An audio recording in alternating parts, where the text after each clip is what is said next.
Hey folks, let's talk about rapiers, but from ancient China. So some of you eagle-eyed viewers will recognise this JIAN as this Scarlet Sunrise from LK Chen. Link below to this product if you want to find its specs. As a very basic explanation of its stats, it has a just over 35 inch blade, and on the website it's listed as 650 grams for the weight of the sword alone. I actually just weighed mine and this is 645 grams, so they managed to shave off 5 grams just for me. And this is quite an extraordinary sword. This is a type of JIAN, or Chinese straight sword, which dates to the kind of 3rd to 5th century AD.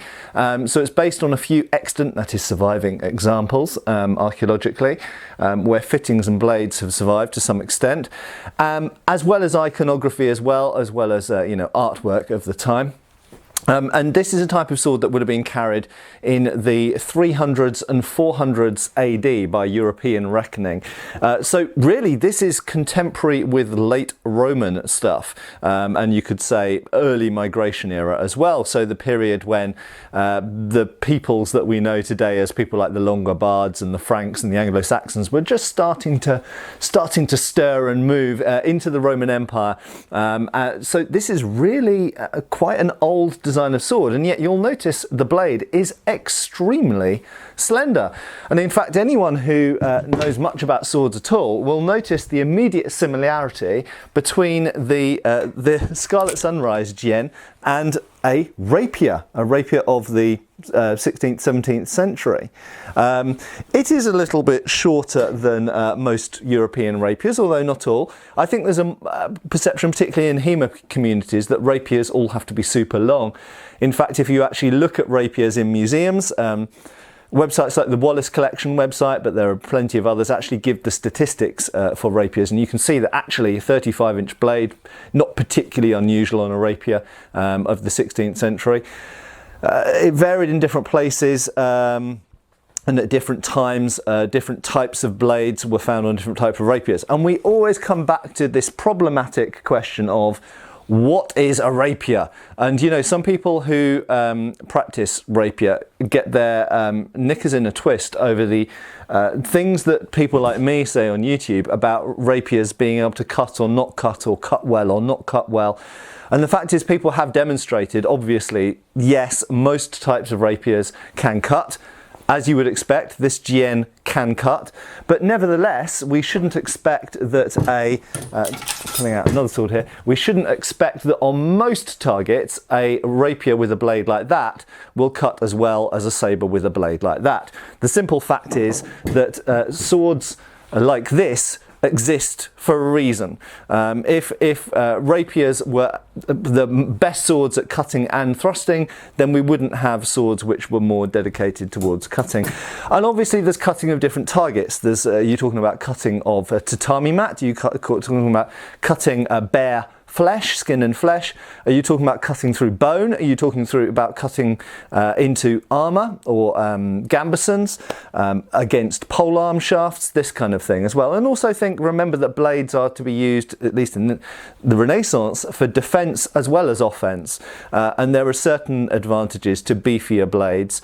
Other than just more powerful cutting against harder targets, they're also can be advantageous in certain scenarios in defensive measures as well. And durability, and that's the other thing we often overlook because we're used to modern steel and modern heat treatment, and you know, we trust, like this Denelli rapier, we trust this entirely, or the in this case, beautifully pattern welded LK Chen sword. But we have to remember that going back to the 5th century or going back to the 16th century, their steel and their heat treatment, and one of those is because of the other, was not as reliable as ours. Okay, the simple fact is that they had inclusions and impurities in their steel, which means that if you make a narrow blade like this, in the 5th century or the 16th century, it's more likely to fail than if it's made with modern steel using modern heat treatment. So when we're doing tests, you've always got to bear that in mind, that we're testing things for the most part with modern materials, not with historic materials. Okay, so back to the Scarlet Sunrise. So this is an extraordinary blade for its time. It's very, very narrow, and it's very, very similar to a rapier. Obviously, the big difference is the lack of complex handguard and the fact you've got a longer hilt on there. I'll talk a bit more about the hilt in a minute.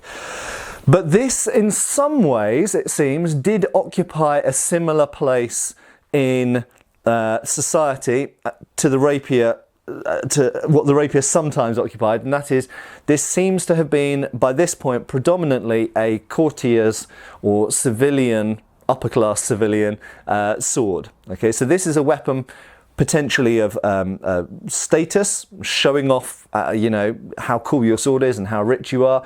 It's also a weapon of potentially of self-defense, potentially of dueling, and this kind of thing. So it's showing everything about your character, but it's potentially, and also your place in society, your social class, but it's also is potentially an actual weapon, but not a battlefield weapon for the most part. I mean, I'm sure there were some exceptions. I'm sure that some JIAN did find their way onto the battlefield occasionally, but by and large, this is not the sort of weapon you'd expect normal soldiers to be wielding.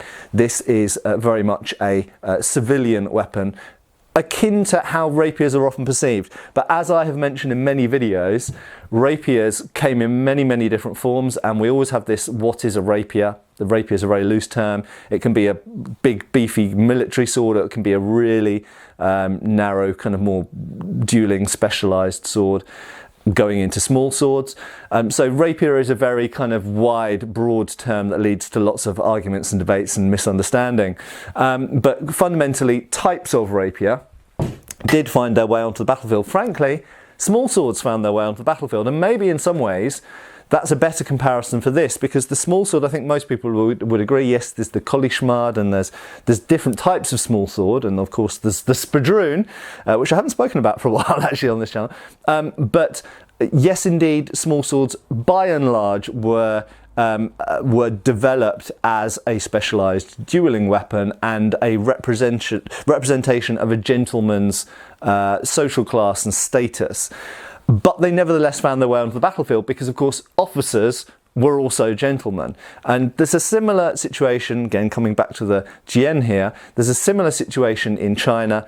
I suspect that sometimes gentlemen did carry their JIAN on a battlefield because they weren't expecting necessarily to be up there fighting with their troops, but they might ride around in fancy gear and they might want a fancy sword. Although, once again, usually those said gentlemen, those said generals did wear a dao as a military sword and carried a JIAN in civil situations.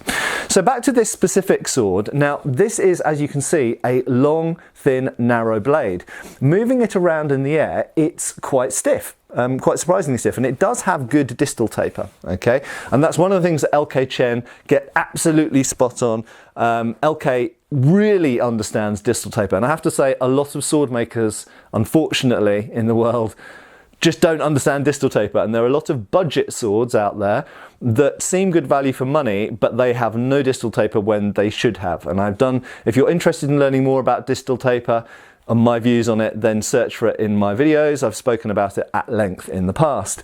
But LK Chen really gets distal taper, and distal taper really adds to the stability and stiffness of a blade whilst also making it lighter. It's a win-win, okay? It's a rare thing to get. Okay, so this, when you move it around, it moves quickly. It's only 650 grams. Bear in mind it doesn't have any form of pommel, doesn't have any form of enclosed hilt. So all of that mass is actually out in the blade. It's kind of a saber point of balance, as you can see. It's fairly far away from the hand. So although it's 650 grams, it actually has almost stick-like authority in the cut. Okay, it feels like a walking stick to maneuver, to move, because it doesn't really have any extra mass in the hilt. It is, except for the distal taper, it is essentially a rod. So when you move this thing around, it moves quickly because it's light, but it still has authority in the end of the blade. Now, when we come back to rapiers, European rapiers, that tends to not be exactly the case, because whilst we've got a similar blade on a European rapier, we've got a lot more mass at the hilt. We've usually got a pommel of varying sizes. Some Spanish and Southern Italian, Neapolitan cup hilt rapiers have very small pommels, in fact. But then again, they have cup hilts, and swept hilts are not light things. Okay, any form of basket or swept hilt or skivona or any other type of hilt which has an enclosed handguard, there's going to be mass there, and that changes how the weapon feels. That means that most rapiers, when you move them around, the tip seems to want to stay forward and the back of the sword moves around accordingly. And it quite naturally moves in the ways that we see in the rapier treatises, where you're keeping the point on line a lot of the time. Not true of all systems, but keeping the point on line, and the back end of the sword can move around to cover different lines and attack from different angles, defend in different ways. The JIAN, you can make it move like that if you want to, okay, but it doesn't, if you just move it around in the air, it doesn't feel the same because it doesn't have that mass back towards the hand. It feels like it has more mass out in the blade, even though the blade is the same as most European, or very similar to most European rapiers, and is very light. So if someone asks, is this type of JIAN, this very narrow, relatively long type of JIAN, is it a rapier?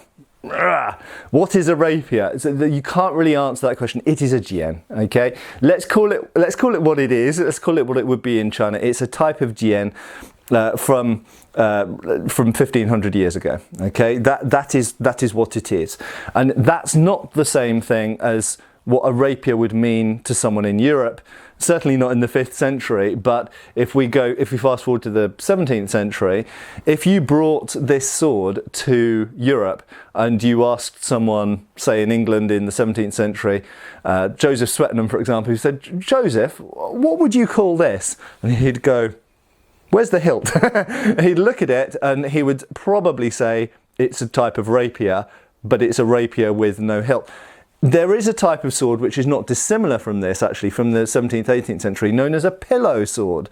And what a pillow sword was, literally, it was a home defence sword that was kept under the pillow, theoretically. That's, at least I believe, the theory of how they came to be known as that. And that is essentially a rapier or a small sword blade coupled with a minimalistic hilt that's not really designed to offer really any hand protection necessarily, but is enough for you to hold onto and shank someone in the middle of the night if they're burgling your house. Now, this hilt is somewhat different, so let's have a little talk about the JIAN hilt. So first of all, the construction is very, very interesting. If you're interested in or familiar with Japanese swords, because obviously so many people are exposed to Japanese swords, you will recognize the little bamboo pin going through there as a makugi pin. So that essentially connects to the tang, and we know that they were made like this from the surviving blades that have been found archaeologically in China. So they have a hole through the tang. Incidentally, some Dao, some JIAN have a peg through here, some have a peg or a rivet, even a permanent rivet sometimes, through the end of the tang. So they can be connected at different places. But this is something which is characteristic, particularly of, I was going to say, of not necessarily of all Asian swords, but certainly of Chinese, Japanese, this kind of sphere of sword development. They very much liked to have a tang with a hole through with some form of peg or pin or rivet. And I was talking to LK the other day actually, and he was saying, you know, there is, and I think I'd agree with this, there is a prevailing tradition of removable hilts in Asia.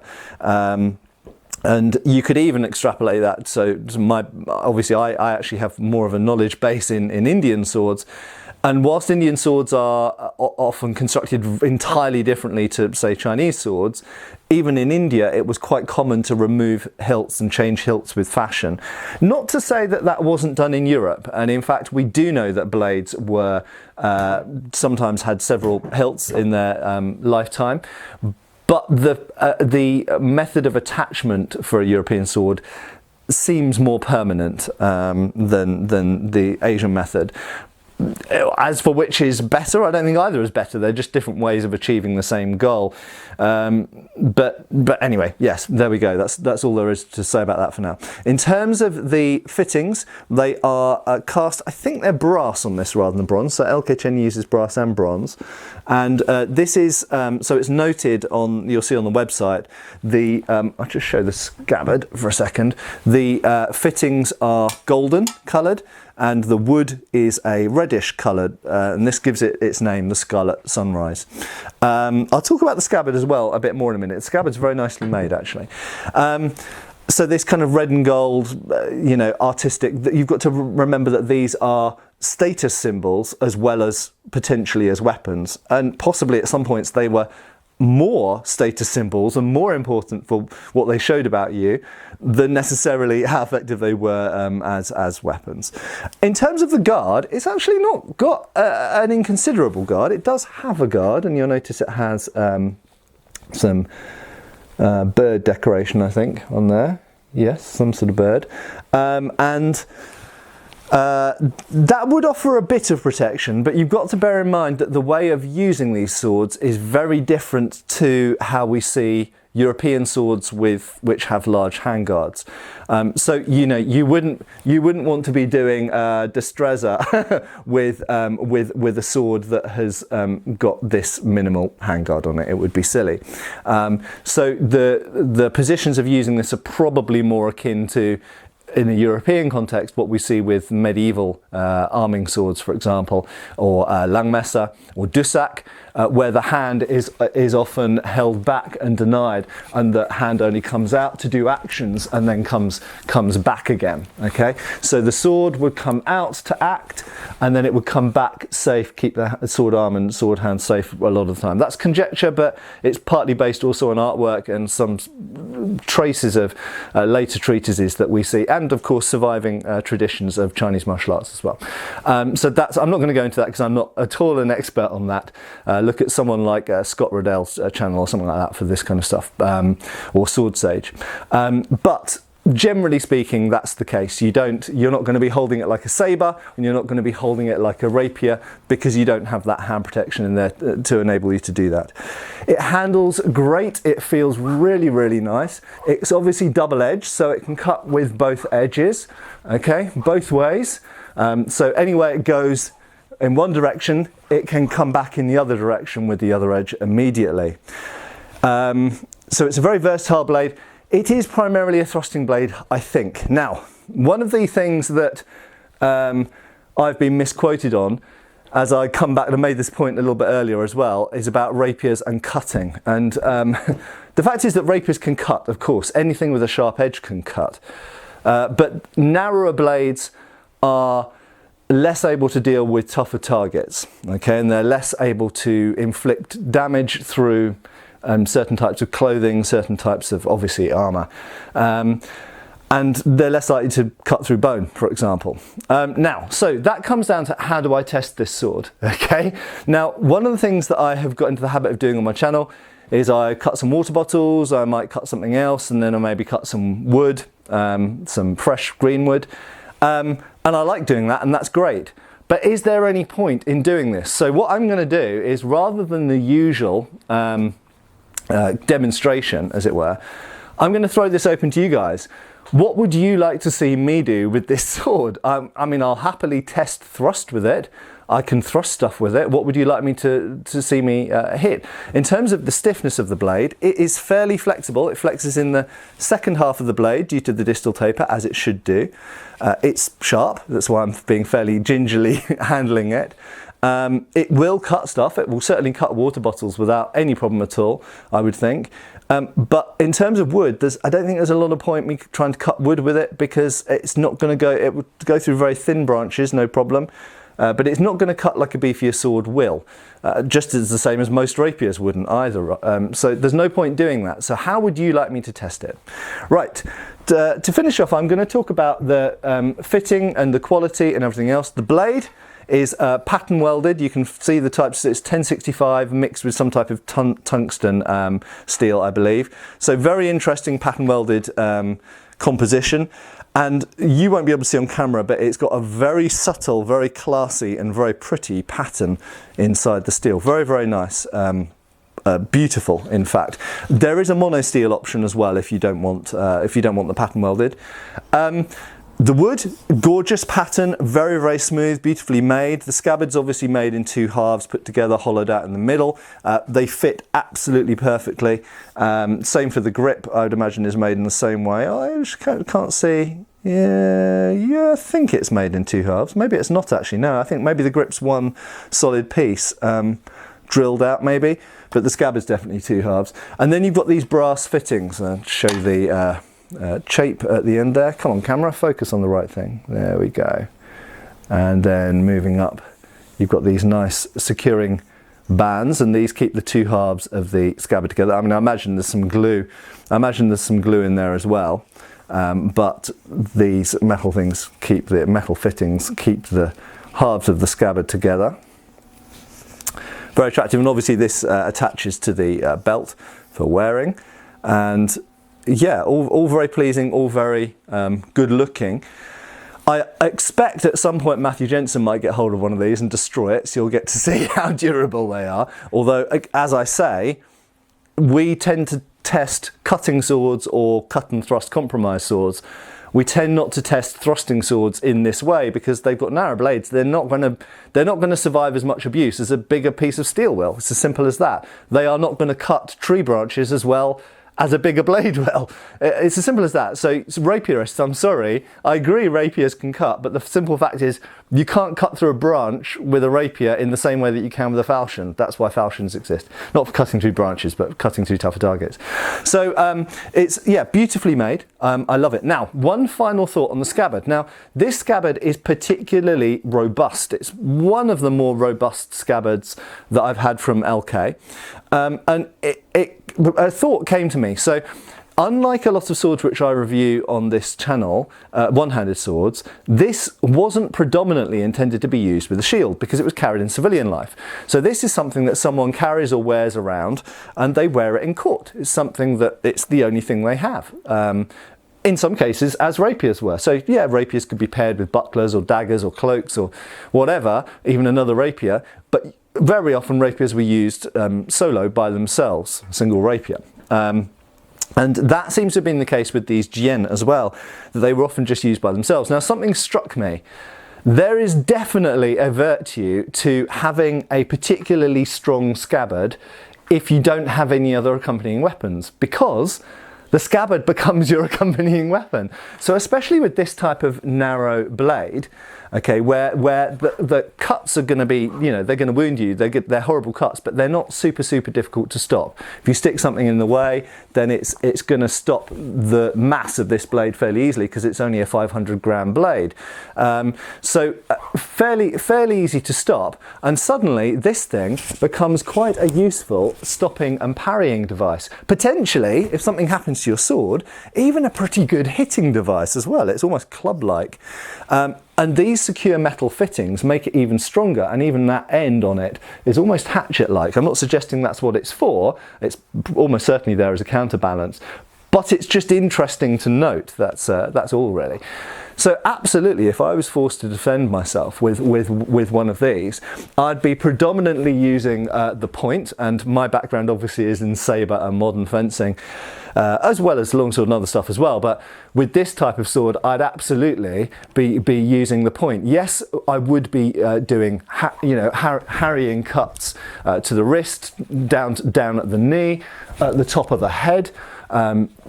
Flick style for the most part, I would say, Scheitelhaus style. But this, I wouldn't neglect this at all. Now, sabre fashion, often what happens is the hands on the hip up here holding the scabbard up to keep it out of the way. And sometimes you could do that, absolutely.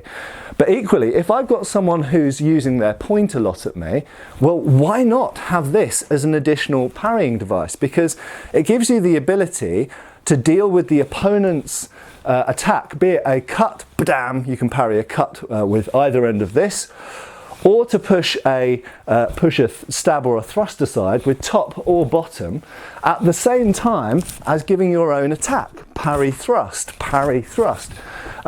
Even if you're doing voiding actions at the same time, so someone comes at your body, you can void and parry at the same time as skewering them. So I think these two things together are actually a really good weapon set, and I don't think that the scabbard should be overlooked. And therefore I really like the fact that this scabbard has been made thick and robust, because I think it particularly makes sense with this sword. I hope this has been interesting. Go and check out the link below to LK Chen's website, and I will see you really soon again on Schola Gladiatoria channel for more videos. Cheers folks!